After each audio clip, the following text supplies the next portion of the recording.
The contrast of 1880 and the present is becoming a common sight.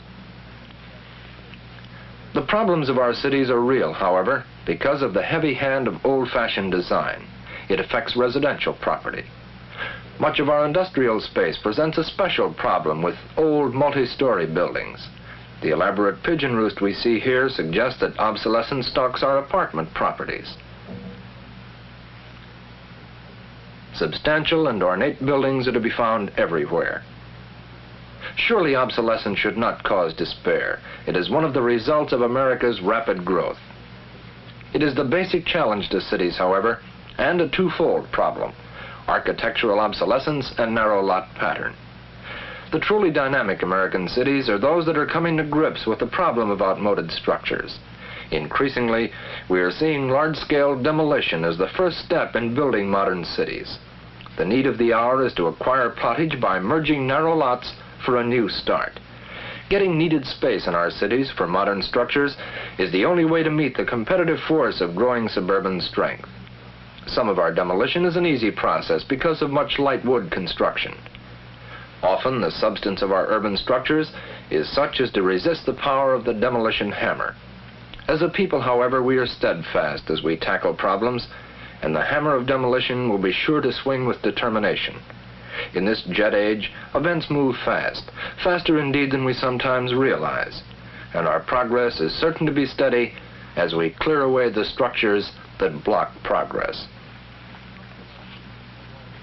Obsolescence runs through all types of property, including some of our finest mansion homes. These too will bow to demolition, and as they pass from the American scene, strategic land will be cleared for new use. To be fully dynamic, the American city must now accommodate the automobile. This is the vital factor of our new age. The poor little parking meter is not by itself a solution to automobile problems. The forward-looking city is conscious of the automobile and automobile traffic as key factors.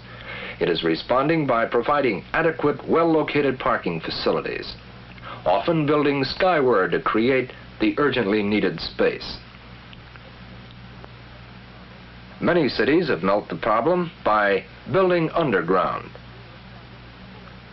We are applying full ingenuity to the task and with good results. Here we see self-parking. Self-parking is accomplished in the San Francisco downtown garage by an ingenious use of concentric ramps, making it possible for the motorist to park and remove his own car. Reduced operating expenses result in low rates, $15 per month being very low for a large city.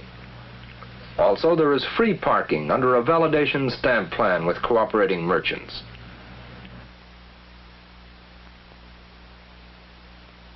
Hotels are striving to provide for automobile registry and even attached garage storage.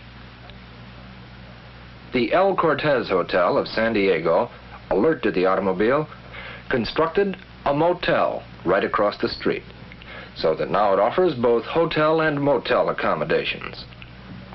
A clever plan was worked out in the downtown store area of Salt Lake City. Here, a minimum of valuable business frontage was used for entering and leaving a parking garage. This is ingenious. This plan puts the garage in the rear on less valuable land. How vital such plottage can be. Space is a vital need, too, for new downtown stores. See the power of adequate commercial land. Here, a full block in downtown Salem, Oregon, is devoted to a new and attractive Meyer & Frank store. What centralizing strength can flow from such a constructive development? And there is even an attached garage for the automobile age. In the last analysis, the city cannot be dynamic without adequate residential accommodations. Land for residential use is a most urgent need. In Kansas City, astute private enterprise has made real achievement in residential construction on Quality Hill near downtown. It is imperative that we think of the city as a way of life, with fundamental accent on residential properties. In this view, we must be continually combating residential deterioration. Property owners must be vigorously encouraged to fix up. Even the most modest homes will present an attractive and harmonious appearance if properly maintained. We have the problem, therefore, of code enforcement. Standards must be set and maintained because the deterioration of one property can adversely affect others. Every possible help must be given to those who seek to live well in our cities.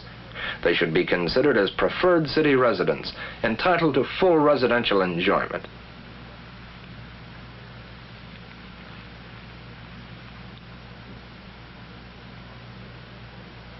American ingenuity is also being displayed in residential property. Here is a cooperative apartment house on a narrow 30-foot by 60-foot lot. Each floor is offered for sale as a separate residence. Thus, an owner acquires a ranch house, so to speak, in a convenient downtown location. The concept of cooperative ownership has been growing and will no doubt be greatly expanded during the years ahead.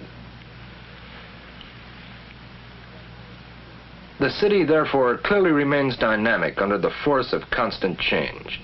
The pulse of progress is steady. Some properties are rushing into existence, and others are rushing into discard. Alert eyes know it is inevitable that properties like these must go. It is not surprising, therefore, to return and see their removal underway.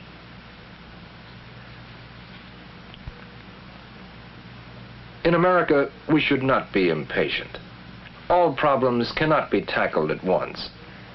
It is also new that we have hardly had time to remove the cobblestones from some of our city streets. Indeed, if you can remember the Model T, you have lived since most of the revolutionary changes in real estate.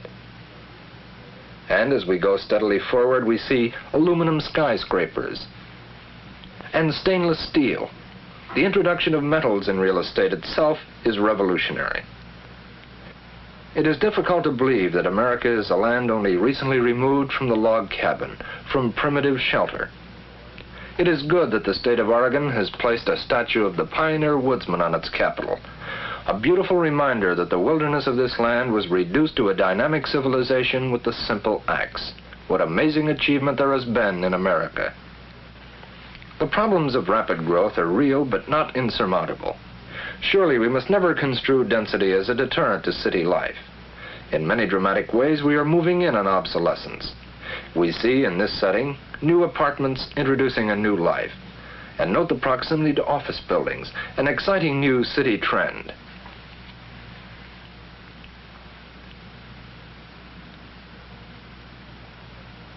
Beauty in commercial architecture is another new revolutionary force helping our cities. Frequently we find deep setback with trees.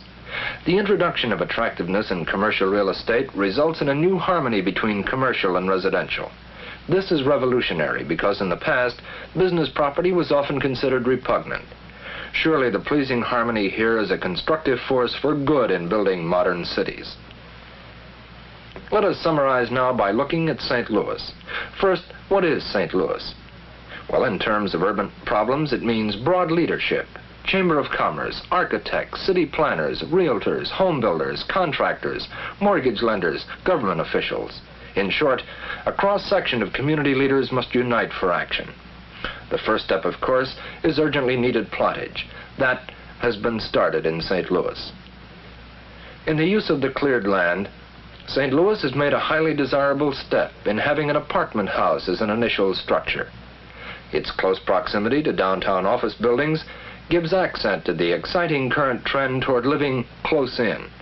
The comforts, convenience, and even the health of living in a small world are being recognized by increasing numbers of people. Many people are desiring to walk to work again.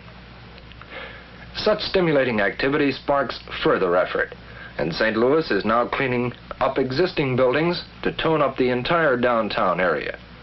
The apartments, however, are the most significant, because there can be no enduring city vitality unless we provide for full city life.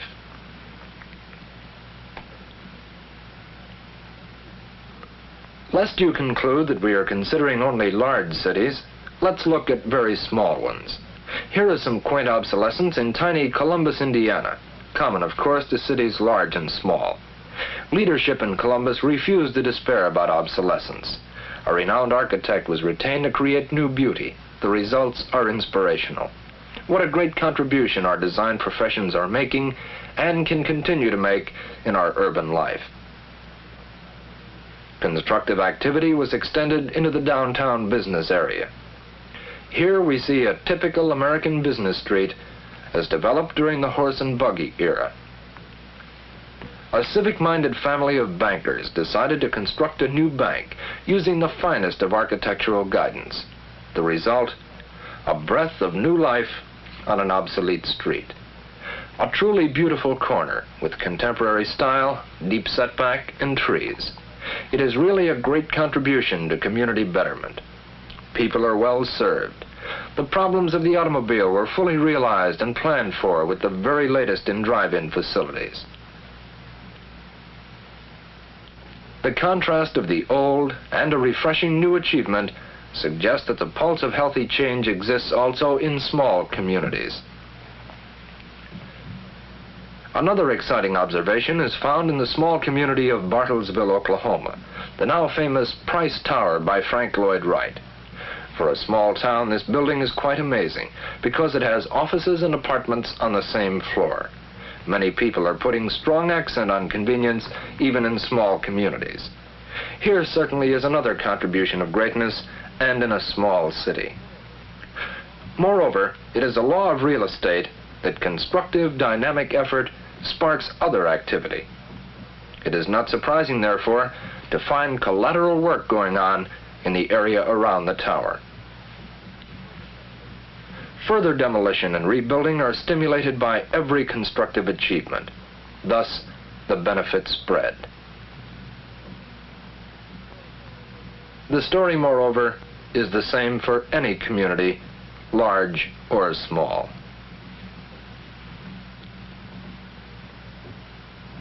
Exciting change is going on everywhere. Here, for example, is the tallest building in America to be demolished to start over. Surely we shall not demolish all our large buildings, but the lesson is clear. We live in a day of bold planning. From now on, we shall be seeing much demolition, the first step in making our cities better places to work, better places to live.